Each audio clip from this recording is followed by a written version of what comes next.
উচ্চ মাধ্যমিকের প্রথম দিনেই পরীক্ষা দিতে গিয়ে অসুস্থ হয়ে পড়ে রিম্পা নন্দী। তীব্র কাঁপুনি হওয়ায় বাঁকুড়া সম্মিলনী হাসপাতালে তাকে ভর্তি করানো হয়।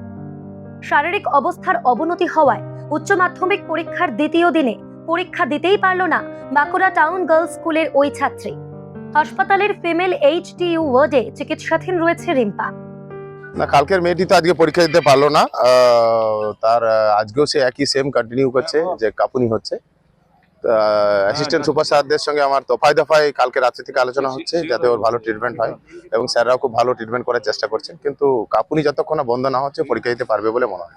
অন্যদিকে লিউকোমিয়ায় আক্রান্ত মেজিয়া বয়েজ হাই স্কুলের ছাত্র রঞ্জিত কায়েন হাসপাতালের কেবিনে বসেই সে দ্বিতীয় দিনের পরীক্ষা দেয়। উচ্চ মাধ্যমিক শিক্ষা সংসদের বাঁকুড়া জেলার দায়িত্বপ্রাপ্ত কো কনভেনার গোরাচাঁদ কান্ত তার পরীক্ষার ব্যবস্থা করেন।